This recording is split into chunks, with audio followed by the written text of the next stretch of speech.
കൃഷി ദർശനിലേക്ക് സ്വാഗതം. ഞാനിപ്പോൾ നിൽക്കുന്നത് കൊല്ലം ജില്ലയിലെ കൊട്ടാരക്കര താലൂക്കിലെ മേലില എന്ന സ്ഥലത്താണ്. ധാരാളം കാർഷിക വിളകളെ കൊണ്ട് സമൃദ്ധമാണ് മേലില എന്ന നാട്ടിൻപുറം. ഇവിടത്തെ പോസ്റ്റ് മാസ്റ്ററായി റിട്ടയർ ചെയ്ത അതിനുശേഷം പൂർണ്ണ സമയം കൃഷിയിൽ വ്യാപൃതനായിരിക്കുന്ന ശ്രീ ജി മുരളീധരൻ നായരുടെ കൃഷി വിശേഷങ്ങളെ നമുക്കിന്ന് പരിചയപ്പെടാം.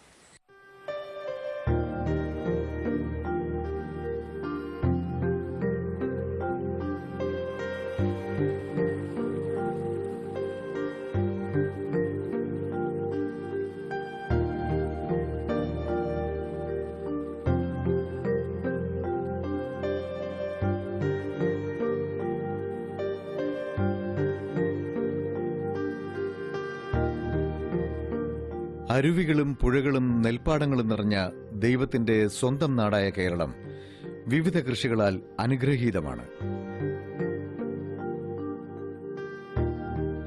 തീരദേശം, സമതലം, മലയോരം എന്നീ മേഖലകളിലെ വിവിധ കൃഷികളിൽ നിന്നും ലഭിക്കുന്ന കാർഷിക ഉൽപ്പന്നങ്ങൾ നമ്മുടെ നാടിന്റെ ആവശ്യത്തിന് ഉപകരിക്കുന്നതിന് പുറമെ പഴം, പച്ചക്കറി, മറ്റ് സമുദ്രോൽപ്പന്നങ്ങൾ എന്നിവയുടെ കയറ്റുമതിയിലൂടെയും ധാരാളം വിദേശ നാണ്യം നമുക്ക് നേടിത്തരുന്നു.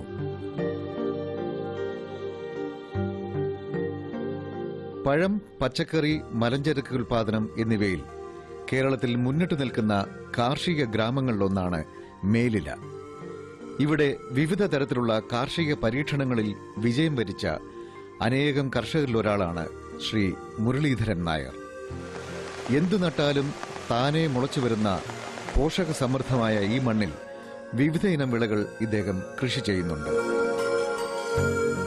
പരമ്പരാഗതമായി കിട്ടിയ 15 ഏക്കർ പുരയിടത്തിൽ തെങ്ങ്, റബ്ബർ, അടയ്ക്ക, തേക്ക്, വിവിധ ഇനം വാഴകൾ, പച്ചക്കറി എന്നിവയും കൃഷി ചെയ്യുന്നു.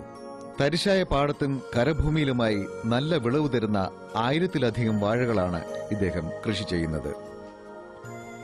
ഏത്തൻ, പൂവൻ, ഞാലിപ്പൂവൻ, രസകദളി, റോബസ്റ്റ, പാളയംതോടൻ, കപ്പവാഴ എന്നിങ്ങനെ വിവിധ ഇനം വാഴകളാണ് ഇവിടെയുള്ളത്. സ്വന്തം വിളഭൂമിയിലെ നാടൻ വിത്തിനങ്ങളും അത്യുൽപാദന ശേഷിയുമുള്ള വാഴക്കന്നുകളുമാണ് ഇവിടെ കൃഷിക്കായി തെരഞ്ഞെടുക്കുന്നത്. വാഴക്കന്നുകൾ ചാണകത്തിൽ മുക്കി വെയിലത്ത് വെച്ച് ഉണക്കി അണുവിമുക്തമാക്കിയ ശേഷമാണ് നടുന്നത്. 1.5 അടി താഴ്ചയിൽ കുഴിയെടുത്ത് തടം പിടിച്ച് കന്നുകൾ പാകുന്നു. അടിവളമായി പച്ചിലകളും മറ്റ് ജൈവവളങ്ങളും ഉപയോഗിക്കുന്ന രീതിയാണ് മുരളീധരൻ നായർ അനുവർത്തിച്ചു പോരുന്നത്. തെന്മല ഡാമിൽ നിന്ന് വരുന്ന ഇടത് കനാലും ചെറുകുളങ്ങളും കൈത്തോടുകളും ഇവിടെയുള്ളതിനാൽ വാഴയ്ക്ക് പ്രത്യേക ജലസേചനത്തിന്റെ ആവശ്യം വരുന്നില്ല.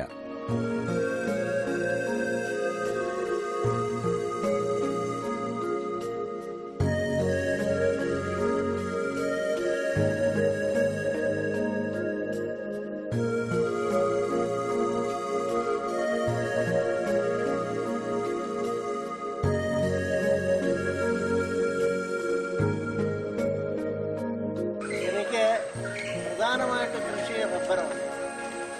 അത് കഴിഞ്ഞാൽ പിന്നെ നാളികേരം, കുരുമുളക്, വാഴ, ഇഞ്ചി, മറ്റ് കാർഷിക വിളകൾ, ചീനി, ഇതെല്ലാം ചെയ്യുന്നുണ്ട്.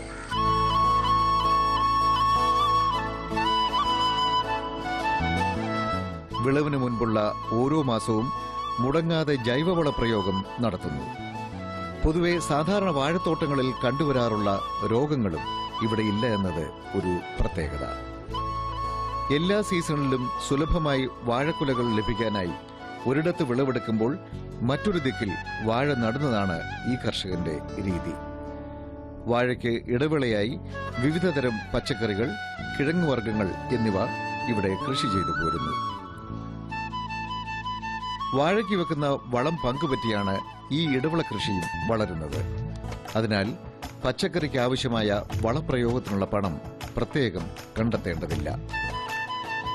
ആഴ്ചയിൽ വിളവെടുക്കുന്ന പഴങ്ങളും പച്ചക്കറികളും തൊട്ടടുത്തുള്ള സർക്കാർ വിപണികളിൽ കർഷകൻ നേരിട്ടെത്തിക്കുകയാണ് പതിവ്. ഇടനിലക്കാരൻ ഇല്ലാത്തതിനാലും സർക്കാർ വിപണിയായതിനാലും വിളവിന് നല്ല വില ലഭിക്കുന്നു.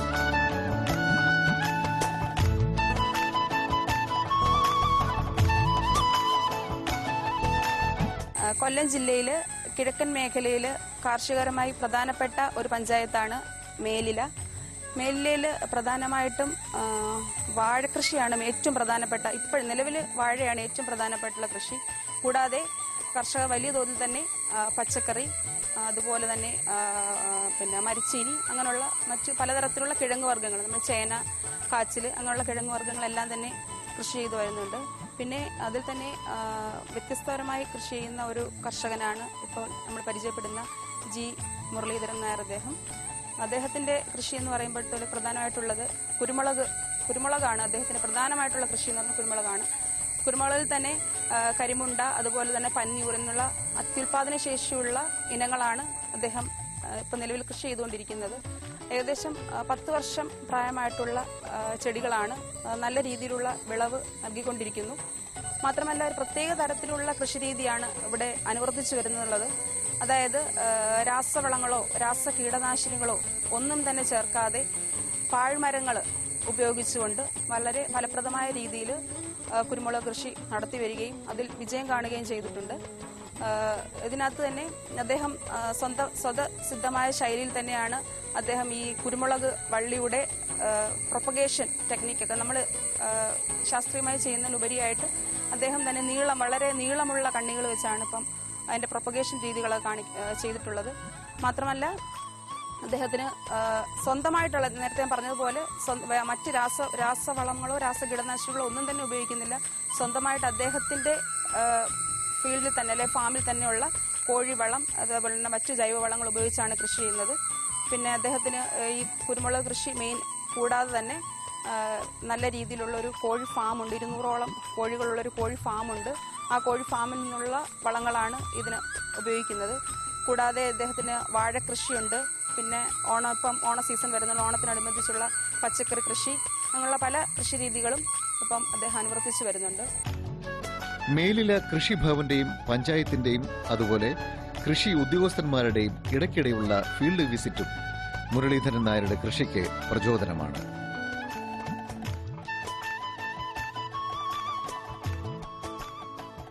മുരളീധരൻ നായരുടെ ഭാര്യയും മക്കളും കൃഷിയിൽ ഇദ്ദേഹത്തെ സഹായിക്കുന്നുണ്ട്.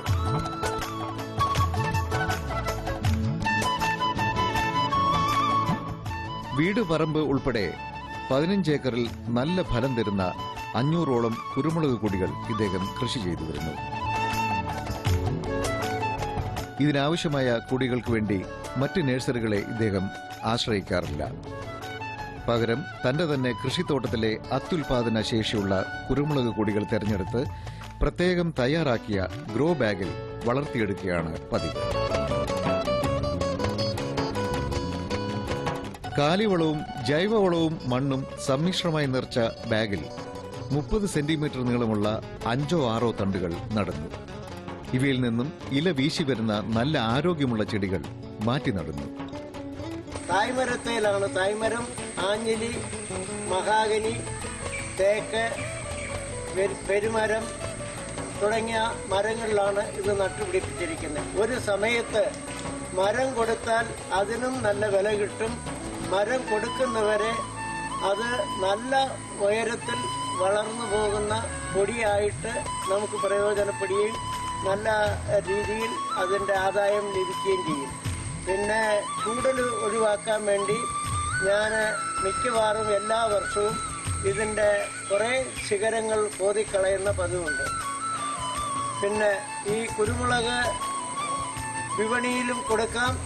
പിന്നെ ഏറ്റവും പ്രധാനപ്പെട്ട കുരുമുളക് വിറ്റഴിക്കാവുന്ന ചന്ത അഞ്ചല്, പുനലൂര്, ഈ സ്ഥലങ്ങളിലാണ്.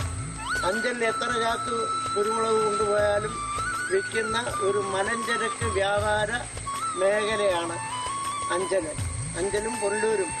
ഇവിടെ രണ്ടിടവും എത്ര ചാക്കുണ്ടെങ്കിലും കൊണ്ടുകൊടുത്ത് വില വാങ്ങിക്കാവുന്നതാണ്.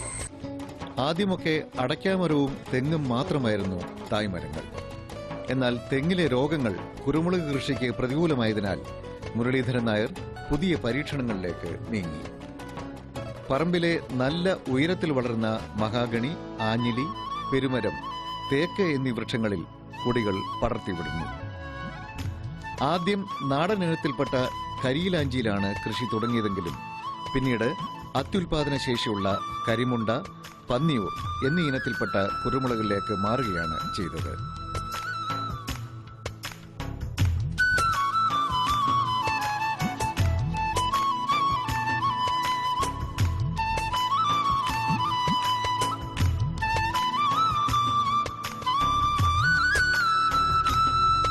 മേലില ഗ്രാമപഞ്ചായത്തിലെ ഒരു സമ്മിശ്ര കർഷകനാണ് മുരളിച്ചേട്ടൻ. ഏത്തവാഴ കൃഷി, ചുവന്ന വാഴ, പച്ചക്കറി എന്നിവയോടൊപ്പം ചേന, ചേമ്പ് എന്നിവയും കൃഷി ചെയ്യുന്നുണ്ട്. കൃഷിഭവനിൽ നിന്ന് സ്റ്റേറ്റ് ഹോർട്ടിക്കൾച്ചർ മിഷന്റെ ബനാന ഏരിയ എക്സ്പാൻഷൻ പദ്ധതി പ്രകാരമുള്ള ആനുകൂല്യം ചേട്ടൻ നൽകുന്നുണ്ട്. അതുകൂടാതെ ബനാന സ്പെഷ്യൽ സ്യൂഡോമോണസ് എന്നിവ കൃഷിയിടത്തിൽ ഉപയോഗിക്കുന്നുണ്ട്. കുരുമുളകിന് പുറമെ ഇഞ്ചി, വിവിധയിനം മുളക്, മഞ്ഞൾ, മറ്റു പച്ചക്കറികൾ എന്നിവ ഇവിടെ കൃഷി ചെയ്തു പോരുന്നു.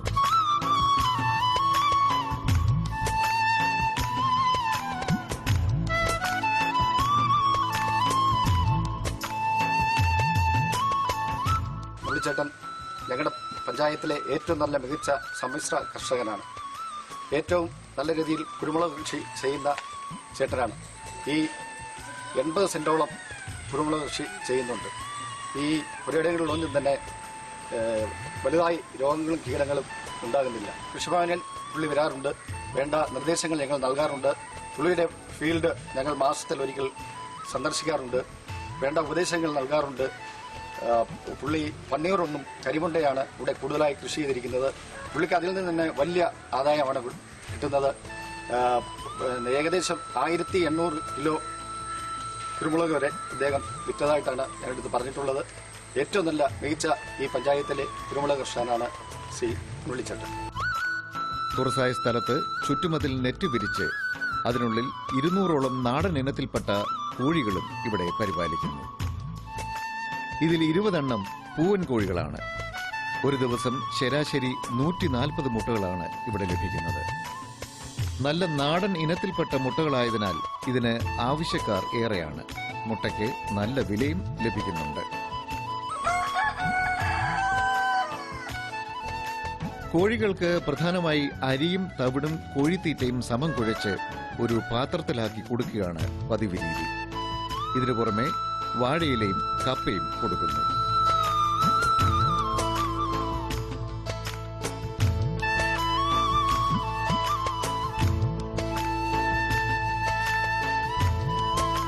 കോഴിയെ 10-20 സെന്റ് സ്ഥലത്ത് ഓപ്പൺ നെറ്റടിച്ച് അതിലാണ് ഇട്ടിരിക്കുന്നത്. മഴ, വെയില്, മുട്ടയിടാനുള്ള സമയം വരുമ്പോഴൊക്കെ അതിന് പെർമനന്റ് ഷെഡിൽ യഥേഷ്ടം കയറാൻ അതിൻ്റെ വാതില് തുറന്നിട്ടിരിക്കുകയാണ്. മഴ പെയ്താൽ അതിനങ്ങോട്ട് കയറാം. പിന്നെ തീറ്റി വെള്ളവും 2-3 പ്രാവശ്യം ശ്രദ്ധിക്കാറുണ്ട്. കോഴികൾ കൊത്തുകൂടി മരിക്കാതിരിക്കാൻ പ്രത്യേകം അതിൻ്റെ ഇടയ്ക്ക് കയറി ശ്രദ്ധിക്കുകയും ഏതെങ്കിലും ഒരു കോഴിയെ കുത്തി പരിക്കേൽപ്പിച്ചാൽ അതിനെ മാറ്റി അതിന് മരുന്ന് പുരട്ടി സംരക്ഷിക്കാറും ഉണ്ട്. കോഴിക്ക് തീറ്റി പ്രധാനമായിട്ടും കോഴിത്തീറ്റ കൊടുക്കുന്നതിനോടൊപ്പം ചീനി കൊടുത്താൽ കഴിക്കും, മരച്ചീനി കൊടുത്താൽ കഴിക്കും. പിന്നെ വാഴയില എന്ന് പറയുന്ന വാഴ ഇവിടെല്ലാം ധാരാളം വാഴയുള്ള ഏരിയയാണ്. വാഴയുടെ ചെറിയ വിത്തിൻ്റെ ഇല, മുറ്റിയ വാഴയുടെ ഇല അല്ലാത്ത അരപരുവായ വളർച്ചയായ വാഴയുടെ ഇല കൊടുത്താൽ അതിൻ്റെ തണ്ടൊഴിച്ച് ബാക്കി മൊത്തം തിന്നും. പിന്നെ കൊലച്ച വാഴയുടെ പിണ്ടി മുറിച്ചിട്ട് കൊടുത്താൽ അത് കുത്തി തിന്നും. അത് തീറ്റയായിട്ട് ഉപയോഗിക്കുന്നതിനേക്കാൾ ഉപരി തമ്മിൽ കൊത്താനുള്ള ആ പ്രവണത അവസാനിക്കും. ഇതിന് ചുണ്ടിന് കൊത്തണമെന്നുള്ള തോന്നൽ വരുമ്പം ഇല്ല, പിണ്ടിയെ കുറച്ച് കൊത്തുമ്പം അതിൻ്റെ ആ പ്രവണത അങ്ങ് മാറും. അതുകൊണ്ട് ഈ പിണ്ടി കൊടുക്കുന്നത് നല്ലതാണെന്നുള്ള നിർദ്ദേശം എനിക്ക് ലഭിച്ചിട്ടുണ്ട്. അങ്ങനെ ഞാൻ പിണ്ടി കൊടുക്കാറുണ്ട്. മഴയും വെയിലും വന്നാൽ വിശ്രമിക്കാനായി മേൽക്കൂരയുള്ള ഒരു കൂടും ഇവിടെ സജ്ജമാക്കിയിട്ടുണ്ട്. കോഴിക്കാഷ്ടം വീണ് കുതിർന്നു പോകാതിരിക്കാൻ കൂട്ടിൽ മരപ്പൊടി വിതറിയിട്ടുണ്ട്. 2 ആഴ്ചയിലൊരിക്കൽ കൂടിക്കലർന്ന മരപ്പൊടിയും കോഴിക്കാഷ്ടവും ശേഖരിച്ച് കൃഷിക്ക് വളമായി ഉപയോഗിക്കുന്നു.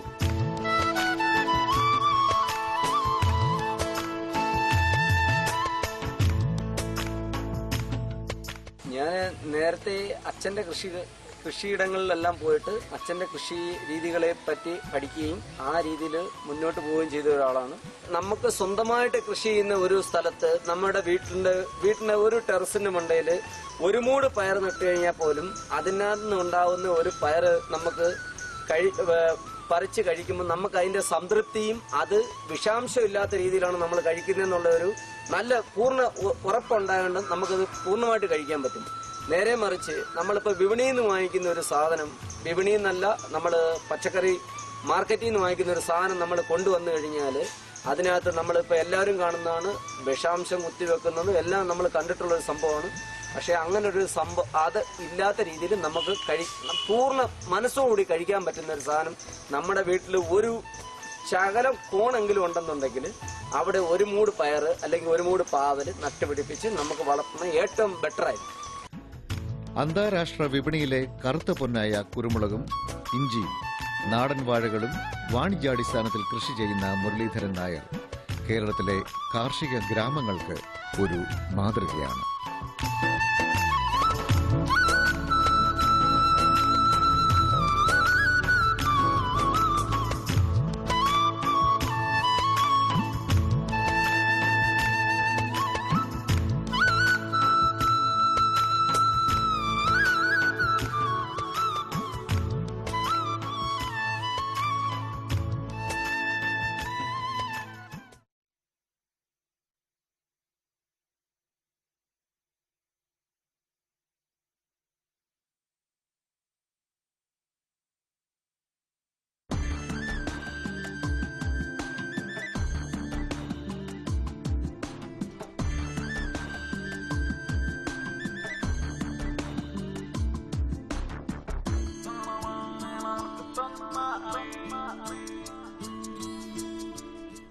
നമസ്കാരം. ദൂരദർശൻ കാർഷിക വാർത്തകളിലേക്ക് സ്വാഗതം. പ്രധാന വാർത്തകൾ. മികച്ച കർഷക തൊഴിലാളികൾക്ക് സഹായ പദ്ധതി.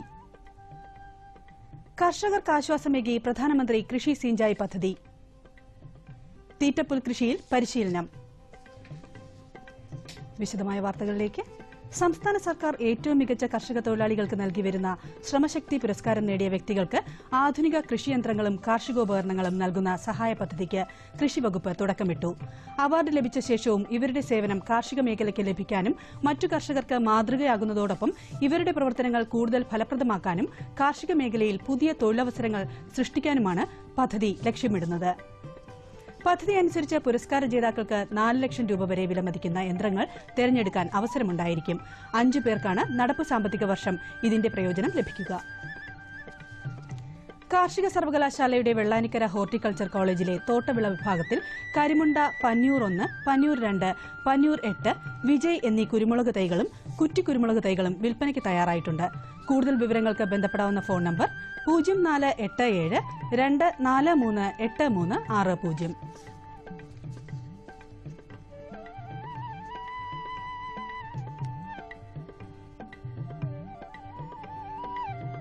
പ്രധാനമന്ത്രിയുടെ കൃഷി സിഞ്ചായി യോജന പദ്ധതി പ്രകാരം കർഷകർക്ക് വേണ്ടി നടപ്പിലാക്കിയ പദ്ധതികൾ. കാർഷിക രംഗത്തിന്റെ സർവ്വതോന്മുഖമായി ഉന്നമനം ലാക്കാക്കി കർഷകർക്കായി കിസാൻ ചാനൽ ആരംഭിച്ചു. കർഷകർക്ക് SMS വഴി കാർഷിക നിർദ്ദേശങ്ങൾ ലഭ്യമാക്കി. രാജ്യത്തൊട്ടാകെ മെഗാ ഫുഡ് പാർക്ക് എന്ന പേരിൽ 17 ഭക്ഷ്യ സംസ്കരണ യൂണിറ്റുകൾക്ക് അനുമതി നൽകി. 2000 കോടി രൂപ മുതൽ മുടക്കുള്ള ഈ സംവിധാനം രാജ്യത്തെ 12 ലക്ഷത്തോളം കർഷകർക്ക് സഹായകമാകും. കൃഷി വകുപ്പിന്റെ biotechnology and model floriculture centre 3 മാസം ദൈർഘ്യമുള്ള ടിഷ്യൂ കൾച്ചർ ടെക്നീഷ്യൻ കോഴ്സിന് അപേക്ഷ ക്ഷണിച്ചു. +2 ബയോളജി, ബോട്ടണി അല്ലെങ്കിൽ VHSC കൃഷി എന്നിവ മുഖ്യ വിഷയമായി പഠിച്ചവർക്ക് കോഴ്സിന് അപേക്ഷിക്കാം. പ്രായപരിധി 30 വയസ്സാണ്. കോഴ്സ് ഫീ 4500 രൂപ. അപേക്ഷ സമർപ്പിക്കേണ്ട അവസാന തീയതി ജൂലൈ 7. അപേക്ഷാ ഫോറം ഡൌൺലോഡ് ചെയ്യാൻ സന്ദർശിക്കേണ്ട website www.karshikakerlam.gov.in. Phone number 0471 241 3739.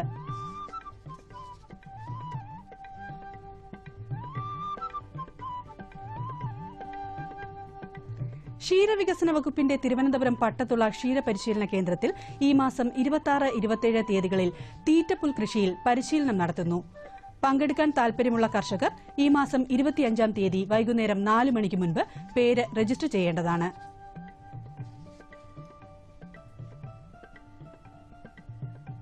Phone number 0471244091.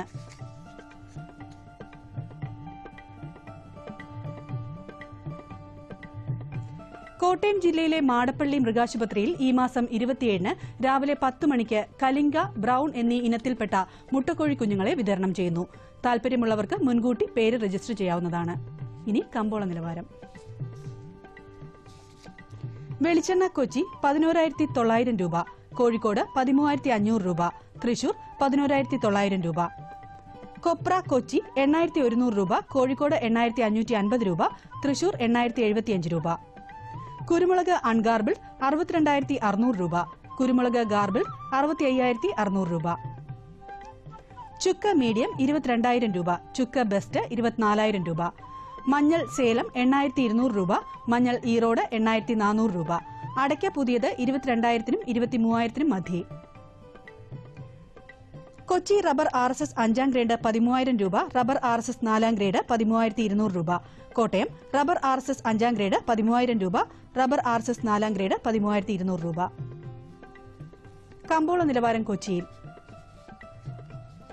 വെളിച്ചെണ്ണ 11,900 രൂപ, കൊപ്ര 8,055 രൂപ, പിണ്ണാക്ക് എക്സ്പെല്ലർ 2,300 രൂപ, പിണ്ണാക്ക് റോട്ടറി 2,700 രൂപ. കുരുമുളക് അൺഗാർബിൾ 62,600 രൂപ, കുരുമുളക് ഗാർബിൾ 65,600 രൂപ. ചുക്ക് മീഡിയം 22,000 രൂപ, ചുക്ക് ബെസ്റ്റ് 24,000 രൂപ. അടയ്ക്ക പുതിയത് 22,000-നും 23,000-നും മധ്യേ. ജാതിക്ക തൊണ്ടൻ കിലോഗ്രാമിന് 200-നും 250-നും മധ്യേ. ജാതിക്ക തൊണ്ടില്ലാത്തത് 350-നും 425-നും മധ്യേ. ജാതിപത്രി 600-നും 850-നും മധ്യേ. ഗ്രാമ്പു 810 രൂപ. റബ്ബർ RSS 5ാം ഗ്രേഡ് 13,100 രൂപ, റബ്ബർ RSS 4ാം ഗ്രേഡ് 13,200 രൂപ. ഒട്ടുപാൽ 9,300 രൂപ, ലാറ്റക്സ് 11,200 രൂപ. കമ്പോള അവലോകനം. ഹൈറേഞ്ച് കുരുമുളക് വില 65,600-ലേക്ക് ഉയർന്ന് ഇടപാടുകൾക്ക് തുടക്കം കുറിച്ചു. കാൺപൂർ, ഗോളിയർ എന്നിവിടങ്ങളിലെ ആവശ്യക്കാരുടെ വരവ് കുരുമുളക് വ്യാപാര രംഗം സജീവമാക്കി. പുതിയ വിദേശ ഓർഡറുകളിൽ പ്രതീക്ഷ അർപ്പിച്ച കയറ്റുമതി സ്ഥാപനങ്ങളും ഉൽപ്പന്നം ശേഖരിച്ചു. അന്താരാഷ്ട്ര വിപണിയിൽ മലബാർ കുരുമുളക് വില ടണ്ണിന് $11,000. രാജ്യത്ത് റബ്ബർ ഉൽപാദനം തുടർച്ചയായി 3ാം വർഷത്തിലും കുറഞ്ഞത് ടയർ വ്യവസായികളെ അസ്വസ്ഥരാക്കുന്നു. സാമ്പത്തിക വർഷത്തിന്റെ ആദ്യ 2 മാസങ്ങളിൽ റബ്ബർ ഉൽപാദനം 11% ചുരുങ്ങി. ഉൽപാദനം കുറഞ്ഞെങ്കിലും ഷീറ്റ് വില ഉയർത്താൻ ടയർ കമ്പനികൾ ഇന്നും തയ്യാറായില്ല. ഗുണമേന്മ കുറഞ്ഞ മഞ്ഞളിന്റെ വരവ് വിലയെ ബാധിച്ചു. തമിഴ്നാട്ടിലെ ഈറോഡിൽ വൻതോതിൽ മഞ്ഞൾ വിൽപ്പനയ്ക്കെത്തി. ഔഷധമൂല്യം കുറഞ്ഞ മഞ്ഞളിന് 400 മുതൽ 600 രൂപ വരെ താഴ്ന്നു. മൊത്തവിപണിയിൽ പാമോയിലിന് നേരിട്ട വിലത്തകർച്ച വെളിച്ചെണ്ണയുടെ മുന്നേറ്റം തടസ്സപ്പെടുത്തി. മൊത്തവിപണിയിൽ പാമോയിൽ കിലോ 500 രൂപയിലാണ്. സംസ്ഥാനത്ത് വെളിച്ചെണ്ണ, കൊപ്ര വിലകളിൽ മാറ്റമില്ല. ഇനി കാലാവസ്ഥ.